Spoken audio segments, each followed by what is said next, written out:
नमस्कार दोस्तों, दर्शकों, आप देख रहे हैं आजकल भारत। आजकल भारत के समसामयिक खबरों कड़ी में बिहार विधान परिषद 2022 के चुनावी सरगर्मी में आज हम लोग पहुंचे हुए हैं सीवान जिले के मैरवा के मुड़ियारी पंचायत में। और यहाँ एक दिग्गज मुखिया हैं जिन्होंने पिछले दिनों अपने नामजदगी का पर्चा भरा है। विधान पार्षद के सदस्य पद के लिए इन्होंने नामांकन भरा। बड़े ही जोर शोर से यहाँ के जो मुखिया हैं, मुखिया संघ का जो कार्यकारिणी था, उस कार्यकारिणी में प्रस्ताव लाया गया। सभी मुखियों ने सर्वसम्मति से इनके नाम की प्रस्ताव पर मुहर लगाई और उसके बाद ये चुनावी रणसमर में कूदे हैं। हम लोग से जुड़ गए। हम लोग जानेंगे कि चुनाव, अगर यहाँ की जनता जो मुखिया है इन्हें चुनाव जिताते हैं तो इनकी प्राथमिकता क्या होगी और कौन कौन से एजेंडों को लेकर के ये चुनाव लड़ा है।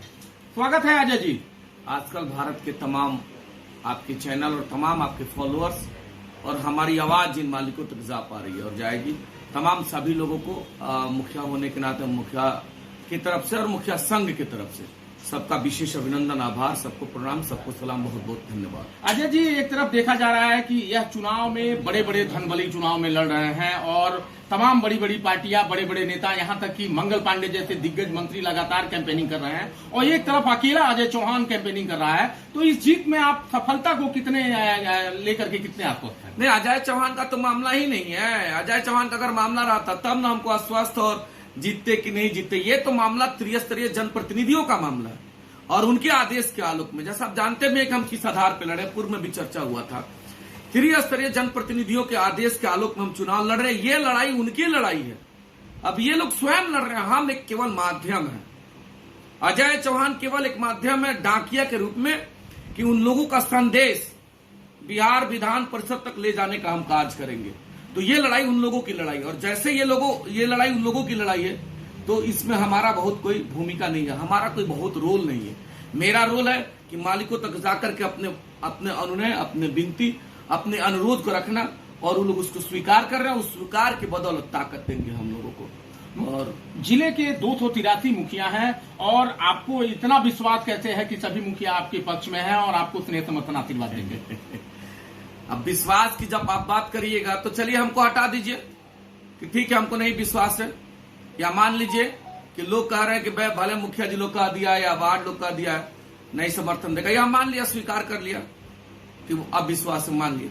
लेकिन आप जरा बताइए और उन लोगों से पूछिए कि जो लोग गुणा गणित पे लगे हुए हैं, जो लोग 5 करोड़ 10 करोड़ खर्चा कर रहे हैं, पार्टी का ताकत, माननीय विधायकों का ताकत, माननीय मंत्रियों का ताकत, माननीय जो है सो तमाम उन नेतागण का ताकत उन लोगों के साथ जिनके साथ खड़ा है, और जो 10 करोड़ रुपया बांट चुके हैं, 5 करोड़ रुपया जो बांट चुके हैं, वह लोग भी आखिर कौन सा पैमाना पे कह रहे हैं कि हम जीत रहे हैं?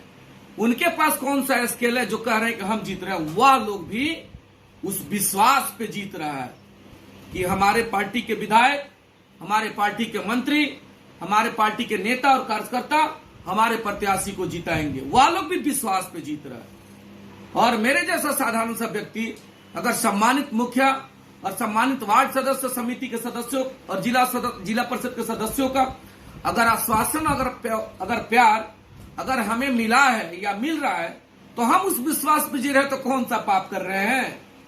वह लोग भी धन के ताकत पे विश्वास में जी रहा, और हम भी उनके भाई उस विश्वास पे। जिस प्रकार जब हम लोग भी त्रिस्तरीय पंचायत का चुनाव लड़े थे, तो हमारे जितने भी साथी लोग लड़े थे, वह लोग भी जाते थे और मालिक लोग कहता था, हाँ बाबू तारा दियाई, हाँ बाबू तारा के वोट दियाई, किसी को ना लोग बोलता था। वही हालत इसमें भी है। सभी सम्मानित जनप्रतिनिधि हैं और सब लोगों का अधिकार है। लोकतंत्र की खूबसूरती है, सब लोग जाएगा, सबसे मांगेगा, और सब लोग सब जगह उठेंगे, सब लोग सब जगह बैठेंगे। निर्णय क्या होगा, सवाल इस पर है। अब 4 तारीख को निर्णय होगा।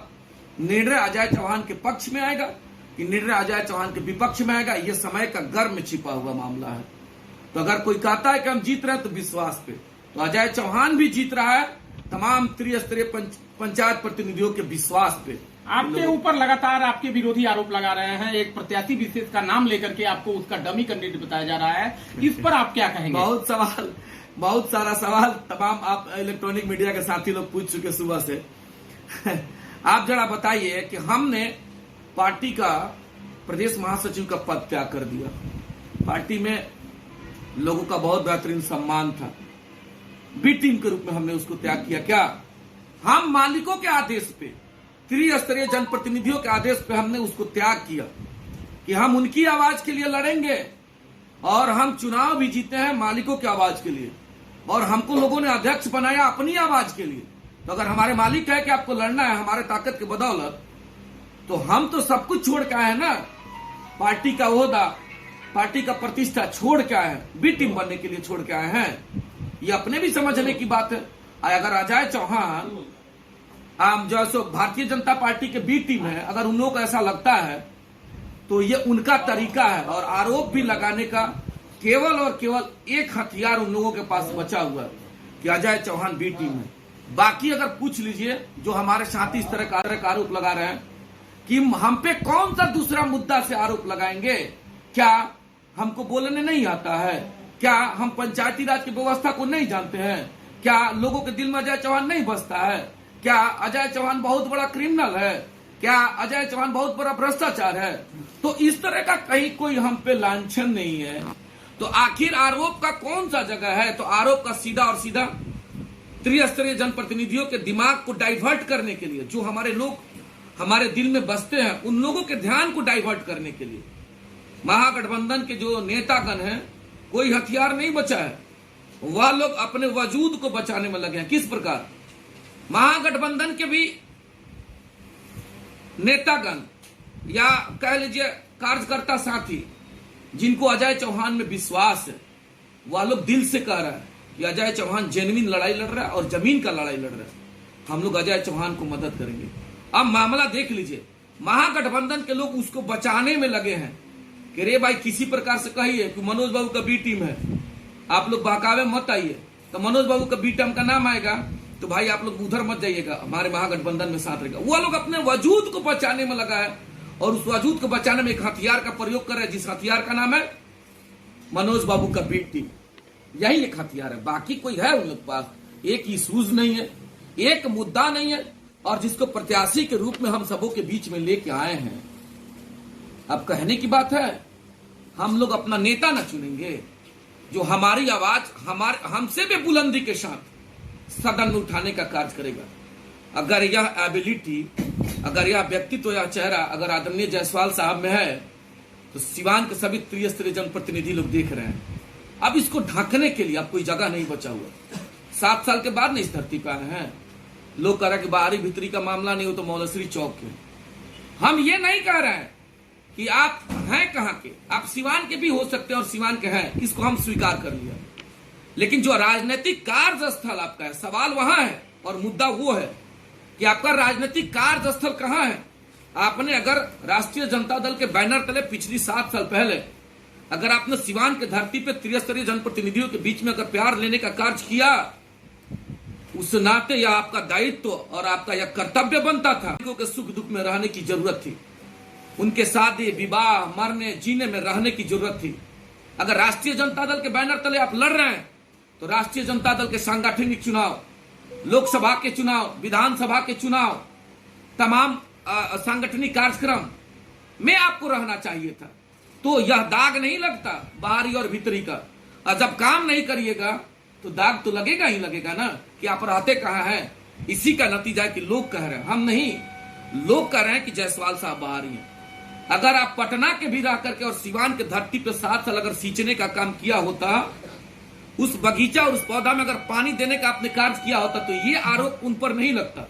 पटना से है तो है, कार्यस्थल कहाँ है ये बहुत बड़ा फैक्टर है, ये मायने रखता है। हम उस तरह का आरोप नहीं लगाते हैं। मेरा मिथ्या वो नहीं है कि फिजूल आरोप लगा देना। हम मुद्दाओं के आधार पर ये उनसे सवाल पूछ रहे हैं कि आदमी उनके नेता अगर इसका जवाब दें कि क्या मेरा सवाल अगर गलत है तो उनका जूता और मेरा सर रहा, अगर मेरा सवाल गलत है तो हम इस आधार पे सवाल कर रहे हैं। चुनाव बहुत कम दिन बचा है, 4 अप्रैल को चुनाव होना है, तो ऐसे में आप अपने जो जिनके बूते जिस बल पर आप चुनाव लड़े हैं उन प्रतिनिधियों से क्या अपील करेंगे आप? क्योंकि लिफाफे का दौर चल रहा है, अब अंगूठी भी बांटने की खबरें आ रही हैं, तमाम तरह का प्रलोभन जारी है, तो अपील आप क्या करेंगे? सादा सादी अजय चौहान क्या अपील करेंगे? सीधा सीधा अपील करेंगे। हमारी लड़ाई न जायसवाल साहब से है, न मनोज बाबू से, न रईस भैया से। लोग सब लोग हमारे बड़े भाई हैं और आदर के साथ सम्मानित लोग हैं।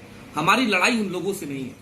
हमारी लड़ाई 3 सरकारों के बीच के फासला की लड़ाई है। जैसा आप जानते हैं इस देश में 3 सरकार है, प्रथम भारत की सरकार, द्वितीय राज्य की सरकार और तीसरी सरकार पंचायत की सरकार है।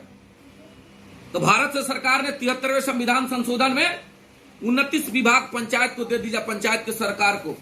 बिहार की सरकार ने क्या किया, उस अधिकार को अपने पास रख करके और पंचायत के अधिकार को अपने तक सीमित कर लिया। तो हम लड़ाई लड़ रहे हैं कि अगर मेरे जैसे साधारण से व्यक्ति को आप लोगों ने ताकत दिया तो पंचायत सरकार के अधिकार के लिए बिहार सरकार से लड़ने का कार्य करेंगे। और अधिकार पर अगर चर्चा करिएगा तो 2-4 चीजों पर हम चर्चा कर देना चाहते हैं। एजुकेशन, शिक्षा विभाग पंचायत स्तर से, सारा किसके पास है, पंचायत के पास है। बाल विकास किसके पास है, पंचायत के पास है। बाल विकास किसके पास है, पंचायत के पास है। श्रम संसाधन किसके पास है, पंचायत के पास है। समाज कल्याण किनके पास है, पंचायत के पास है। मनरेगा पंचायत के पास है। मुख्यमंत्री कन्या विवाह पंचायत के पास है। कबीर अंतोष्टि पंचायत के पास है। मत्स्य पालन पंचायत के पास है। कुक्कुट पालन पंचायत के पास है। प्रधानमंत्री आवास पंचायत के पास है। लेकिन पावर क्या है, जरा इस दर्द से आप वाकिफ हो लीजिएगा जो हमारे जैसे पंचायत के प्रतिनिधि हैं, कि पावर के नाम पर शून्य है। तमाम पंचायत की सरकारों पर ब्यूरोक्रेट हावी है, पदाधिकारी हावी हैं। और उसका नतीजा देख लीजिए, 5 साल में एक कबीर अंतोष्टि का पैसा पंचायतों में नहीं आया। और इतना इंपॉर्टेंट, इतना सशक्त योजना है पंचायत की सरकार का। कोई मरता है तो पहला फोन जाता है माननीय मुखिया जी के पास, आप हाजिर हो। और जब मुखिया जी जाते हैं अपने आप को अक्षम महसूस करते हैं कि उनके पास सरकारी राशि नहीं है। और आवाम कहती है कि जो 3000 रुपया मुखिया जी दीजिए, अगर नहीं दीजिएगा तो लोग इस नजर से देखता है कि मुखिया कफन चोर है। ये समाज में धारणा हो गया। ये लड़ाई हम लड़ रहे हैं ना। आवास सहायक की बात कर लीजिए, मुखिया लोग त्रस्त है। ग्राम सभा से योजना हम लोग पारित कर लिए, आवास सहायक अपने अनुसार लिस्ट फाइनल कर दिए, और कब किसके खाता में पैसा गया ये भी नहीं जानकारी है। और उस पे गोरख धंधा, वसूली तगड़ा चल रहा है। ये लड़ाई है जिसकी हम लड़ाई लड़ रहे हैं। ये मुद्दाओं के आधार पे हम लड़ रहे हैं। खाद्यान्न के पास देखिए, हम इसलिए कहना चाहते थे, राशन कार्ड के लिए पंचायत के मालिक लोग लंबा लंबा लाइन ले जाकर के लगाते हैं। राशन कार्ड के लिए आवेदन किया, जिसका पैसा गया उसका राशन कार्ड बन गया। आज भी बहुत लोगों का राशन कार्ड नहीं है। उसमें पंचायत का भूमिका शून्य है। किस काम का है पंचायत का, सरकार किस काम का है।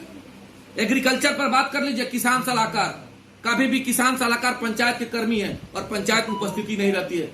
अगर किसान का रजिस्ट्रेशन करवाना है तो किसान 50 रुपया 100 रुपया देकर के बाहर रजिस्ट्रेशन करवाता है। ये जनता का काम नहीं हो पाता है।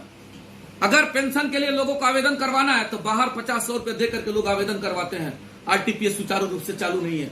हमारे बच्चे और बच्चियों को जातीय आय निवास बनवाना है, 30 रुपए 40 रुपए देकर के बाहर से ऑनलाइन करवाते हैं। आरटीपीएस सुचारू नहीं। ये हमारी लड़ाई है, मूल लड़ाई हम लड़ रहे हैं। हमारे जैसे साधारण सा व्यक्ति मुद्दाओं के आधार पर लड़ रहे हैं। हमने कभी मुद्दा से हट के बात नहीं किया। जीत हार अपनी जगह पे है। जो मालिकों को निर्णय मिलेगा हमें स्वीकार है, और मालिकों का निर्णय ऐतिहासिक होगा। सब लोग देख रहा है, सब लिफाफा का खेल है। अब आप ही बता दीजिए, 3 तरफ से पैसा गया, वोट किसी एक ही व्यक्ति को न जाएगा, तो वैसे भी 2 आदमी आउट होगा। तो हमारे मालिकों ने निर्णय किया है, हमारे सभी सम्मानित त्रिस्तर पंचायत के मालिकों ने निर्णय किया है कि साइलेंट गोल करेंगे। क्योंकि इतना सामाजिक दबाव है, पार्टियों का दबाव है, तमाम मुखिया लोग परेशान है, वार्ड लोग परेशान है। रोज हमसे कहता है मुखिया जी बहुत दबाव है, फलाना पार्टी का अलग है, फलाना पार्टी का अलग है। एक सवाल जरा पूछना चाहते हैं, एक सवाल उन्हीं लोग से पूछ लेना चाहते हैं कि किसी को मुखिया और वार्ड और समिति और जिला परिषद बनाने में किसी भी एक पॉलिटिकल पार्टी और किसी भी एक बड़े नेता का नाम बता दे जो हम लोग के चुनाव में आकर के एक कदम सहयोग करने का ये लोग कार्य किए होंगे। नहीं करता है लोग। आज जब तक चुनाव है 4 तारीख तक सारा धन शक्ति, सारा प्रभाव, सारा विवेक, सारा जो है सो हथकंडा हमारे लिए आज लोग अपना रहा है। और जैसे चुनाव बीतेगा, चुनाव बीतने के बाद हम लोगों को हमारे हाल पे छोड़ दिया जाता है। इन मुद्दाओं के आधार पे हम लड़ रहे हैं। हम तमाम वार्ड सदस्य लोगों से अपील कर रहे हैं कि आप अपने हाल को समझिए। पंचायत सरकार के आप माननीय विधायक हैं, क्या आपकी गरिमा पंचायत के सरकार में माननीय विधायक के रूप में है? क्या आप एज ए वार्ड सदस्य के रूप में जितने भी हमारे कर्मी आपको मान सम्मान देते हैं? तो ये हमारी लड़ाई है। यहाँ तो मुखिया और मुख्यमंत्री को ही सम्मान नहीं मिलता। मुख्यमंत्री ही अपने अधिकार के लिए रोज लड़ते रहते हैं। देखें कल रघुनाथपुर में कि एक मुखिया और एक वार्ड सदस्य को चेयर नहीं मिल रहा। ये लड़ाई है। ये जो जमीन का लड़ाई है ना, दर्द से वाकिफ है लोग। सभी मुखिया लोग परेशान है। हर पंचायत में 30 लाख 40 लाख का रुपया पड़ा हुआ है। डोंगल आज तक अपडेट नहीं हुआ। ये दर्द से हम लोग जी रहे हैं। कैसे होगा का? ब्यूरोक्रेट हावी है पंचायत की सरकार के ऊपर। और सरकार के ही लोग से माननीय मंत्री महोदय लोगों से पूछना चाहते हैं, आज आप वोट के लिए आकर के सीवान में कैंपेन कर रहे हैं, ताकत लगाए हुए हैं, लेकिन क्या आपको कभी नहीं लगा कि पंचायत सरकार के अधिकारों पर चर्चा करवाया जाए सदन में? नहीं होता है। ये लोग 5 करोड़ 10 करोड़ खर्चा करके जीत के जाते हैं और 10 करोड़ का 20 करोड़ बनाने में लग जाते हैं। और एक साधारण सा मुखिया, और विडंबना देख लीजिए, देखिए कितना बड़ा विडंबना है। आपको लड़ना है एमएलसी स्नातक, तो बीए और उसमें वोटर होना जरूरी है। देखिएगा, बहुत मार्केबल बात है। आपको शिक्षक का चुनाव लड़ना है तो शिक्षक होना जरूरी है, उसमें वोटर होना जरूरी है। लेकिन हम लोगों का एमएलसी लड़ना है तो कितना सरकार का दुतरफा नीति है कि इसमें वोटर का कोई महत्व नहीं है। जो बाहर के लोग सपोर्टर हैं, जो सोटर हैं, कौन सा वोटर का जो सोटर है, आकर के चुनाव लड़ रहे हैं। अगर यह नियम रहता कि पंचायती राज त्रिस्तरीय में भी वही व्यक्ति लड़ेगा जो इसका वोटर होगा, तो मेरे जैसा साधारण सा मुखिया और एक वार्ड भी इस चुनाव को लड़ता और जब जीत के जाता तो 24 विधान परिषद इसके बीच का जब भाई जाता, तब जाकर के सदन में हम लोग के मुद्दाओं पे चर्चा करता और तब जाकर के वो निष्पादन होता। ये ताकत निहित है, बाबा साहब के द्वारा दिया हुआ संविधान में ये ताकत निहित है। उसकी लड़ाई इकलौता वकालत के आधार पर लड़ रहा है, हमारी किसी से व्यक्तिगत लड़ाई नहीं है। हम उस लड़ाई पर लड़ रहे हैं, हम लोकतंत्र को बचाने में लड़ रहे हैं। अब समय आएगा, लोकतंत्र बचेगा कि नहीं बचेगा, ये सब मालिकों के हाथ में है। ये निर्भर करता है उन लोगों के ऊपर। हम तो अपील करना चाहते हैं, क्या है हमारे साथी, जो लोग हम लोगों के वोट का कीमत नोट के आधार पर कर रहे हैं, आने वाले समय में जवाब देना है। खाएंगे राज का, वोट करेंगे स्वराज का, ये नारा है और लोग इसको दिल में भी बिसा है। हम अपील करना चाहते हैं त्रिस्तरीय सम्मानित जनप्रतिनिधियों से, क्या है हमारे साथी, बहकने की जरूरत नहीं है। समय में अगर हम लोग चुक गए तो 6 साल हमको पछताना पड़ेगा। आप 4 तारीख को 5 नंबर पे अजय भास्कर चौहान के सामने मेरा तस्वीर लगा होगा, आपके भाई का तस्वीर होगा और बड़ा एक लकीर खींचिएगा। चूंकि हम इकलौता व्यक्ति हैं, 283 पंचायत है, सुबह निकलते हैं 10 बजे रात तक मालिकों से मिलने का प्रयास करते हैं, मिल भी रहे हैं। अगर कोई हमारे साथी, अगर हम आपसे नहीं मिल पाए हैं, आप तक अगर नहीं पहुंच पाए, तो लोकतंत्र को बचाने में अपना दान दीजिए और वह दान अजय चौहान के रूप में बिहार विधान परिषद जाएगा। क्षमा चाहेंगे हम इस बात के लिए कि आप तक अगर नहीं पहुंचे हैं, तो आपका भाई इसलिए क्षमा चाहता है कि अकेले इस समर में आपका भाई आपके ताकत के बदौलत लड़ने का कार्य कर रहा है। तो आपका अगर प्यार मिला तो अजय चौहान ताकत बनेगा और वह ताकत त्रिस्तरीय जनप्रतिनिधियों का ताकत होगा। तो दोस्तों, दर्शकों, आप लोगों ने देखा, ये अजय चौहान जी थे, त्रिस्तरीय पंचायत का चुनाव बड़ी ही मजबूती से लड़ रहे हैं और इनका मानना है कि जो 283 पंचायतें हैं, वहां के जो त्रिस्तरीय पंचायत के प्रतिनिधि हैं, उनके बलबूते, उनके अधिकारों पर जो कुठाराघात हो रहा है, लगातार उनके अधिकारों पर जो हमला हो रहा है, सरकार जो उनके साथ सौतेला व्यवहार कर रही है, अधिकार है 29 सरकार प्रायोजित योजना है, लेकिन उस योजनाओं के क्रियान्वयन में जिस तरह से बेईमानी और भ्रष्टाचार व्याप्त है, उसके खात्मे की लड़ाई लड़ रहे हैं। और इस संकल्प के साथ कि यदि यहाँ की जनता का स्नेह समर्थन, यहाँ के मतदाताओं का स्नेह समर्थन, आशीर्वाद मिला, तो निश्चित तौर पर इस भेदभाव को, इस भ्रष्टाचार को और त्रिस्तरीय पंचायत को जब बाबा साहब ने जो अधिकार दिया है, उस अधिकारों को स्थापित करने के साथ साथ यहाँ के त्रिस्तरीय पंचायत के जो सम्मानित प्रतिनिधि हैं, उनके मान सम्मान, उनके अस्मिता की रक्षा करेंगे। कैमरा पर्सन इमरान साथ मैं अशोक कुमार पांडे।